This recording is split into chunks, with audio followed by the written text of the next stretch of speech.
Hello दोस्तों और मेरे प्यारे विद्यार्थियों, आप सभी का स्वागत है हमारे इस YouTube चैनल पर। मैं आज आपको पाठ नंबर 2 कश्मीरी सेब नाम का पाठ का अध्ययन करवाना चाहता हूँ। पहले लेखक परिचय देखिए। लेखक परिचय, इस पाठ के लेखक है मुंशी प्रेमचंद जी।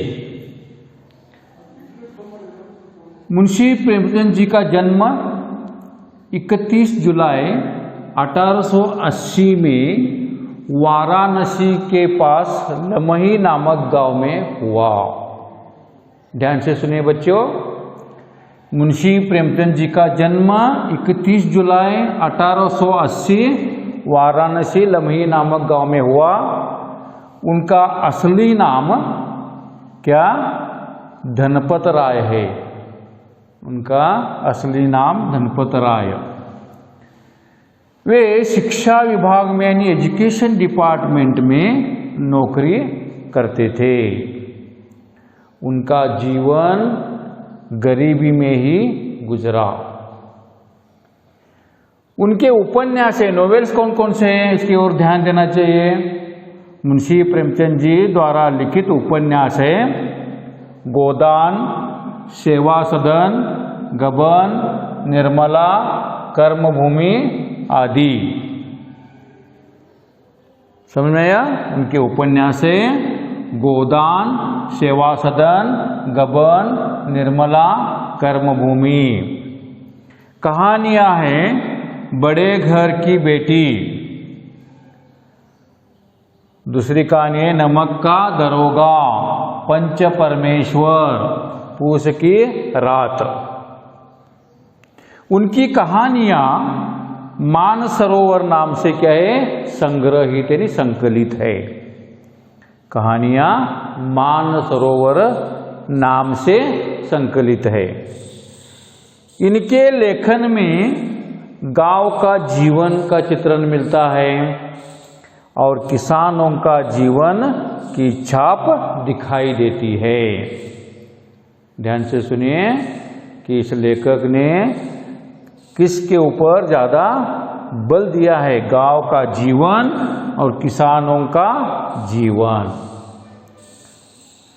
आपको मालूम है कश्मीरी सेब यानी सेब क्या है कि ज्यादातर कश्मीर में अच्छे अच्छे स्वाद के सेब मिलते हैं। इसलिए लेखक स्वयं अपना अनुभव, यहाँ लेखक अपना अनुभव बता रहे हैं कश्मीरी सेब के बारे में। और ये बता रहे हैं कि हमें क्या है, पाठकों को यानी हमें पढ़ने वालों को सचेत रहना जरूरी है। खरीदारी करते समय सावधानी नहीं बरते तो धोखा खाने की संभावना पैदा होती है। यानी हमें कभी भी खरीदारी करते समय अलर्ट रहना चाहिए, जागरूक रहना चाहिए। जब हम कुछ वस्तुएं खरीदते तो हमारा ध्यान इधर उधर नहीं जाना चाहिए, बल्कि यह देखना है कि दुकानदार वस्तुएं सही तरह से दे रहा है या नहीं। उदाहरण के लिए नाप तौल में वस्तुओं की पारख करना जरूरी है। बाजार में लोगों के साथ होने वाली धोखाधड़ी पर प्रकाश डाला गया है और खरीदारी करते समय सावधानी बरतने की आवश्यकता है, इसके ऊपर बल दिया गया है। देखो, सेब के बारे में आपको मालूम है, अगर हमें डॉक्टर से दूर रहना है तो हर रोज एक सेब यानी एप्पल का सेवन करना जरूरी है। यानी एप्पल का सेवन यानी सेब का सेवन करना सेहत के लिए बहुत अच्छा रहता है। यहाँ लेखक मुंशी प्रेमचंद जी बता रहे हैं, कल शाम को चौक में 2-4 जरूरी चीजें खरीदने गया था। देखो यहाँ क्या है, चौक यानी सर्कल, सर्कल यानी कि चार रास्ते एक जगह पर मिलते, इसे कहते हैं चौक। वहाँ लेखक दो चार जरूरी चीज़ें खरीदने के लिए गए थे। वहाँ क्या है, उन्होंने पंजाबी मेवा फरोशों की दुकानें रास्ते ही में पड़ती है, यानी पंजाबी लोगों के द्वारा फ्रूट्स यानी फल के दुकान रखे हुए थे, यानी पंजाबी फ्रूट सेलर, मेवा फरोश यानी क्या, ताजे ताजे फल बेचने वाला रास्ते में पड़ती है। एक दुकान पर बहुत अच्छे रंगदार यानी कलरफुल गुलाबी यानी पिंक कलर के सेब सजे हुए नजर आते हैं लेखक को। देखो गुलाबी और रंगदार सेब को देखकर लेखक का मन ललचा उठा, यानी क्या, सेब खाने की इच्छा पैदा हुई। लेखक मन ही मन में कहने लगे कि आजकल शिक्षित समाज में, आजकल एजुकेटेड सोसाइटी में, इस समाज में, सुशिक्षित समाज में बहुत से लोग विटामिन और प्रोटीन के शब्दों में विचार करने की प्रवृत्ति हो गई है, यानी प्रोटीन और विटामिन के बारे में विचार करने लगे हैं। आपको मालूम है प्राचीन काल में कोई भी कौन सी भी चीज़ हो अगर खाते तो कभी भी विटामिन और प्रोटीन के बारे में विचार नहीं किया जाता था, विचार करने की प्रवृत्ति नहीं थी। लेकिन आज शिक्षित समाज में क्या हुआ है कि विटामिन और प्रोटीन के शब्दों में विचार करने की प्रवृत्ति हो गई है। हाँ, टोमेटो को पहले कोई भी नहीं पूछता था, ध्यान से सुनिए, टोमेटो ज़्यादा लोग खाते थे लेकिन इसके बारे में प्रोटीन विटामिन के बारे में नहीं सोचते थे। अब टोमेटो भी क्या हो गया है, भोजन का एक मुख्य अंग बन गया है, यानी टोमेटो भी बहुत महत्वपूर्ण खाने का यानी भोजन का अंग बन गया है। गाजर यानी कैरेट भी पहले गरीबों के पेट भरने की चीज थी। देखो प्राचीन काल में गाजर, लोग गाजर के सब्जी बनाते थे। गाजर भी पहले गरीबों के पेट भरने की चीज थी। अमीर लोग तो कोई भी गाजर पेट भरने के लिए नहीं करता था, बल्कि सिर्फ हलवा बनाकर ही खाते थे। मगर अब पता चला है कि गाजर में भी बहुत से विटामिन है, यानी गाजर भी टमाटर भी सेहत के लिए बहुत अच्छे हैं। इसलिए गाजर को भी मेजों पर स्थान मिलने लगा है। या मेजों पर स्थान मिलना यानी क्या, मुख्य स्थान मिलना, इसका महत्व बढ़ जाना। गाजर का भी महत्व बढ़ गया है, गाजर को भी मेजों पर स्थान मिलने लगा है। और सेब के विषय में तो यह कहा जाने लगा है कि एक सेब रोज खाइए तो आपको डॉक्टरों की जरूरत न रहेगी। हाँ, सेब का स्थान तो बहुत बड़ा है, ऊंचा है।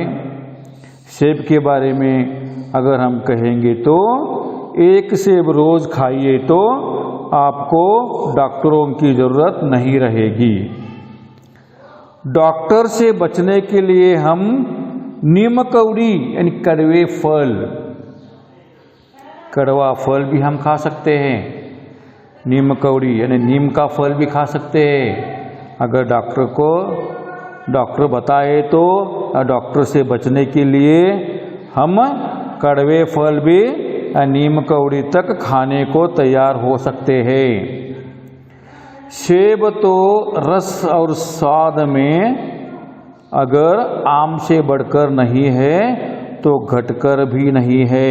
देखो, रस यानी जूस, स्वाद यानी टेस्ट, रुचि में अगर आम से बड़ा नहीं है सेब, लेकिन आम से कम भी नहीं है, यानी आम के स्वाद में और रस में आम के बराबर है।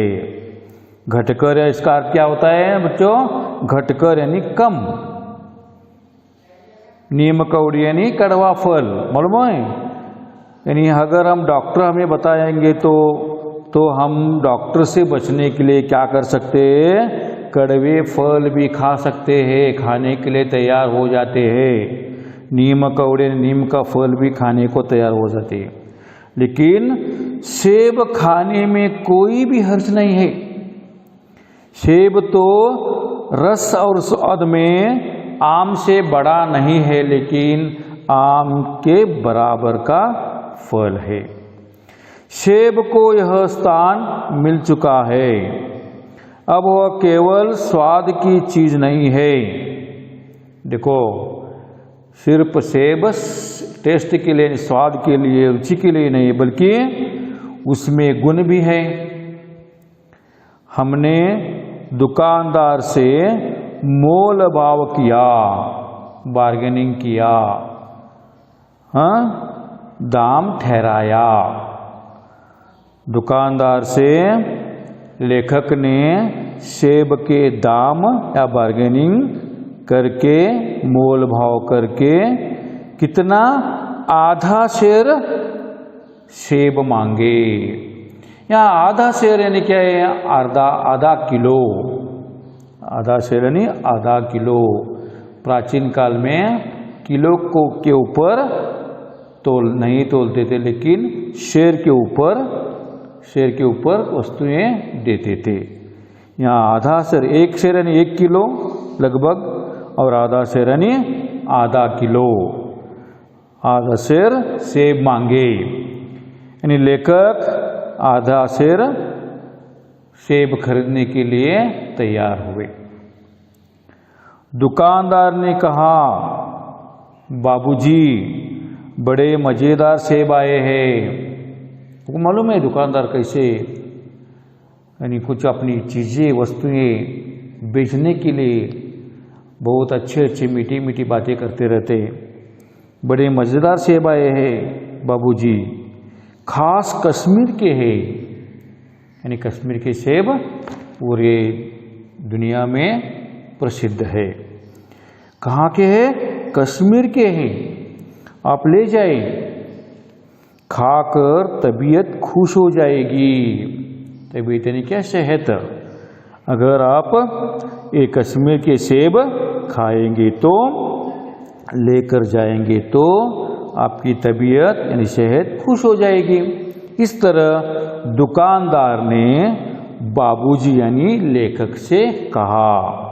ये वाक्य किसने किससे कहा यानी रेफरेंस टू कॉन्टेक्स्ट के लिए आता है। बाबूजी, इसे अंडरलाइन करना चाहिए बच्चों। बाबूजी बड़े मज़ेदार सेब आए, खास कश्मीर के हैं, आप ले जाएं, खाकर तबीयत खुश हो जाएगी तक क्या करना है आपको? अंडरलाइन करना है, रेखांकित करना है, क्योंकि ये परीक्षा में 2 अंक के लिए आता है कि इस वाक्य को किसने कहा, किस पाठ से लिया गया है, और किसने किससे कहा, किस पाठ से लिया गया है। इस तरह 2 या 3 मार्क के लिए आता है। पहले चित्र में देखो, वहाँ दुकानदार है, उनके सामने सेब रखे हुए हैं और लेखक क्या करें? सेब खरीद रही है। मैंने रुमाल निकालकर उसे देते हुए कहा, लेखक रुमाल निकालते कि सेब उसमें रखने के लिए क्या कहा? चुन चुन कर रखना, यानी क्या है, उसे चॉइस करके, उसे क्या है, चुन चुन कर, अच्छे अच्छे देख कर क्या है, रखना। ऐसा लेखक ने क्या दुकानदार से कहा। दुकानदार ने तराजू उठाई, तराजू ने क्या, वजन, हाँ, यानी तोलने का साधन। दुकानदार ने तराजू उठाई और अपने नौकर से बोला, अपने नौकर से क्या बोला, सुनो, आधा सेर कश्मीरी सेब निकाल ला, चुनकर लाना, यानी अच्छे अच्छे सेब चुनकर लाना।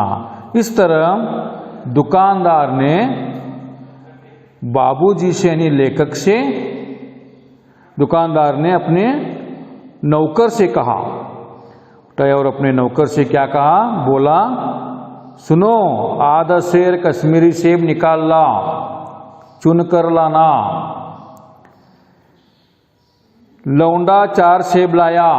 देखो पंजाबी भाषा में लड़के को, बालक को लौंडा कहते हैं, और वह दुकानदार पंजाबी था, इसलिए लौंडा 4 सेब लाया।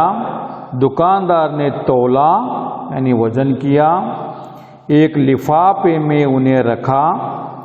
लिफाफा यानी क्या है, कागज का एक पैकेट रहता है, यानी एनवलप कहते हैं इसे, एनवलप, एनवलप में रखें, लिफाफे में उन्हें रखा और रुमाल में बांधकर मुझे दे दिया, यानी लेखक को दे दिया। उस समय लेखक कितना पैसे देते हैं, 4 आने देते हैं। मैंने 4 आने उसके हाथ में रखे। 4 आना यानी कितना, 25 पैसा। 16 आने यानी क्या, 1 रुपया। 58 यानी 50 पैसा। मालूम हुआ। इस तरह प्राचीन काल में क्या है, आने के ऊपर हिसाब करते थे। मैंने 4 आने उसके हाथ में रखे। घर आकर लिफाफा जो का त्यों रख दिया, यानी लेखक घर में जाने के बाद तुरंत ही नहीं देखते कि लिफाफे में जो सेब है कैसे है, किस तरह के है, जो का त्यों उन्होंने रख दिया। रात को सेब या कोई दूसरा फल खाने का फायदा नहीं है, नहीं कायदा नहीं हो कि कभी भी फल खाना चाहिए तो रात में नहीं खाते। रात को सेब या हो या कौन सा भी दूसरा फल खाने का कायदा नहीं है, नियम नहीं है। फल खाने का समय आपको मालूम है बच्चों, फल खाने का समय है प्रातः काल, अर्ली इन द मॉर्निंग। फल खाने का समय तो सुबह प्रातः काल है। आज सुबह मुंह हाथ धोकर जो नाश्ता करने के लिए एक सेब निकाला। लेखक क्या करते हैं, सुबह नाश्ता करने के बाद उन्होंने हाथ मुंह धोया, धोकर जो नाश्ता करने के लिए, नाश्ता करने से पहले वो सेब खाना चाहते थे, उस समय उन्होंने एक सेब निकाला। ध्यान से सुनो बच्चों कि दुकानदार ने लेखक को कितना बड़ा धोखा दिया था। एक सेब निकाला लेखक ने तो सड़ा हुआ था। सड़ा हुआ यानी क्या, बेकार, बेकार हुआ, गीला हुआ, सड़ा हुआ था।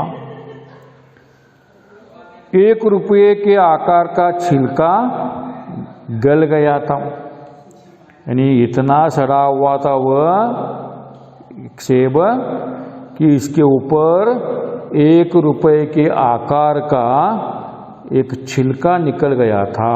ऐसा इतना सड़ा हुआ था। समझा रात को दुकानदार ने देखा न होगा, रात को दुकानदार ने देखा न होगा, हाँ, तो दूसरा निकाला मगर यह आधा सड़ा हुआ था। देखो दूसरा सेब निकाला लेखक ने, तो वह कैसा था मालूम है? आधा सड़ा हुआ, आधा गीला हुआ, यानी खाने के लिए योग्य नहीं ऐसा। अब उनको शक होने लगा, संदेह होने लगा लेखक को, दुकानदार ने मुझे धोखा तो नहीं दिया है। तीसरा सेब निकाला, यह सड़ा तो नहीं था। देखो पहला 1 रुपये के आकार का छिलका निकाला हुआ था, उतना सड़ा हुआ था। दूसरा उन्होंने निकाला, वह आधा सड़ा हुआ था। तीसरा जो सेब है निकाला, यह सड़ा तो न था मगर एक तरफ दबकर बिल्कुल पिचक गया था। यानी क्या? वो एक जगह पर पूरा दबा हुआ था और वह खाने लायक नहीं था, आधा पूरा गीला हो चुका था। चौथा देखा, वह यों तो बेदाग था, इसमें कोई भी दाग नहीं था।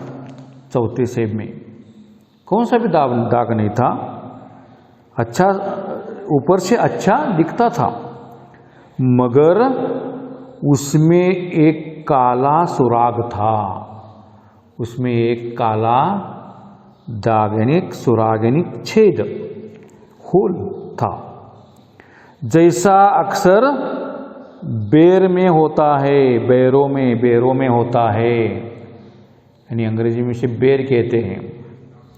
अक्सर बेर में ऊपर से एक छेद रहता है, लेकिन वह बेर अंदर से क्या है? सड़ा हुआ रहता है। उसी प्रकार चौथा भी सेब था। काटा तो भीतर वैसे ही दाग धब्बे, ऊपर से साफ था, दिखने में साफ, लेकिन एक काला सुराख था, इसमें काला सुराख था, काला छेद था। काटा तो भीतर वैसे ही दाग धब्बे, जैसे बेर में होते हैं। एक सेब भी खाने लायक नहीं था। 4 आने पैसे का इतना गम न हुआ जितना समाज के इस चारित्रिक पतन का। लेखक को अंदर ही अंदर गुस्सा आने लगा था दुकानदार के बारे में। उन्होंने 4 आने के बारे में नहीं सोचा, 25 पैसे के बारे में नहीं सोचा। 4 आने पैसों का इतना दुख नहीं हुआ, गम नहीं हुआ, जितना समाज के इस नैतिक पतन का। यानी लेखक क्या समझ रहे हैं कि इस समाज में कितना नैतिक पतन हुआ है, चारित्रिक पतन हुआ है, यानी समाज कितना गिरा हुआ है। दुकानदार ने जानबूझकर मेरे साथ धोखाबाजी का व्यवहार किया है। लेखक समझते हैं, मन ही मन कहते हैं कि जानबूझकर मुझसे धोखेबाजी का व्यवहार किया है। एक सेब सड़ा हुआ होता तो मैं उसको क्षमा की योग्य समझता, सोचता उसकी निगाह न पड़ी होगी। यानी लेखक मन में क्या समझते हैं, अगर एक सड़ा हुआ सेब है तो शायद उनकी निगाह, उनकी दृष्टि, उनकी नज़र उस सेब पर, एक सेब पर नहीं पड़ी होगी, मगर चारों के चारों खराब निकले। हाँ, बाकी का अगले पीरियड में लेता हूँ। धन्यवाद। आते नोड़ रहे।